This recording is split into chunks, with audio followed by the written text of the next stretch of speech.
E equals m c squared. एक simple और detailed explanation. E equals m c squared एक मशहूर equation है जो एल्बर्ट आइंस्टाइन ने 1905 में दी थी अपनी थ्योरी ऑफ रिलेटिविटी के अंडर। ये इक्वेशन दिखाती है कि मैस और एनर्जी एक दूसरे से जुड़े हुए हैं। यानी मैस भी एक तरह की एनर्जी है जो जरूरी कंडीशंस में एनर्जी में बदल सकता है। समझने के लिए हम इसे स्टेप बाय स्टेप देखते हैं। इक्वेशन का breakdown. E equals m c squared को तोड़कर समझते हैं। 1. E energy. यह बताता है कि किसी भी ऑब्जेक्ट में कितनी टोटल एनर्जी छुपी हुई है। 2m मास। किसी ऑब्जेक्ट का वजन या उसमें कितना मैटर है। 3c squared speed of light squared. Light की स्पीड 3 लाख किलोमीटर पर सेकंड होती है और इसका स्क्वायर एक बहुत बड़ा नंबर है।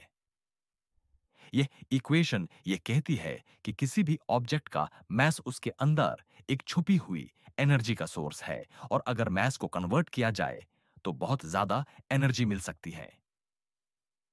इसका मतलब क्या है? अगर किसी ऑब्जेक्ट का मास कंप्लीटली एनर्जी में बदल जाए तो उसे बहुत बड़ी मात्रा में एनर्जी मिलेगी। क्यों? क्योंकि सी स्क्वायर एक बहुत बड़ा नंबर है।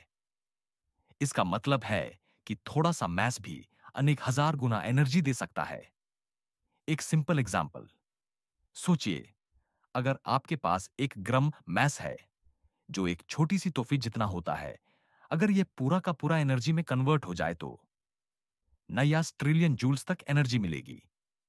यह 2500 टन टीएनटी जितनी पावर है। इससे एक बड़े शहर को पूरा एक दिन तक इलेक्ट्रिसिटी सप्लाई की जा सकती है। Real life examples. एक न्यूक्लियर बॉम्ब्स। हिरोशिमा पर गिराया गया बॉम्ब सिर्फ 0.7 ग्राम मास को एनर्जी में कन्वर्ट करने से बना था, लेकिन उसने पूरा एक शहर तबाह कर दिया। न्यूक्लियर बॉम्ब्स इसी प्रिंसिपल पर काम करते हैं। 2. सुन की एनर्जी।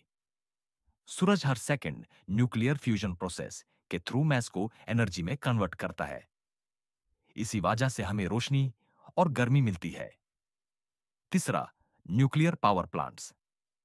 इलेक्ट्रिसिटी बनाने के लिए न्यूक्लियर रिएक्टर्स यूरेनियम के मास को एनर्जी में बदलते हैं। इससे हमें क्लीन और पावरफुल एनर्जी सोर्स मिलता है। Conclusion. E equals m c squared का महत्व। यह इक्वेशन सिर्फ एक मैथमेटिकल फॉर्मूला नहीं है, बल्कि यूनिवर्स का एक फंडामेंटल ट्रूथ है। यह दिखाती है कि मैस और एनर्जी एक ही चीज के दो रूप हैं और एक दूसरे में कन्वर्ट हो सकते हैं। न्यूक्लियर एनर्जी, स्पेस ट्रैवल और साइंटिफिक एडवांसमेंट्स इसी कॉन्सेप्ट पर बेस्ड हैं। अगर हम इस फॉर्मूला को और डीपली समझ लें तो हम फ्यूचर में और नए तरीके ढूंढ सकते हैं एनर्जी को इफिशिएंटली यूज करने के। ऐसी और वीडियो के लिए लाइक एंड सब्सक्राइब करें।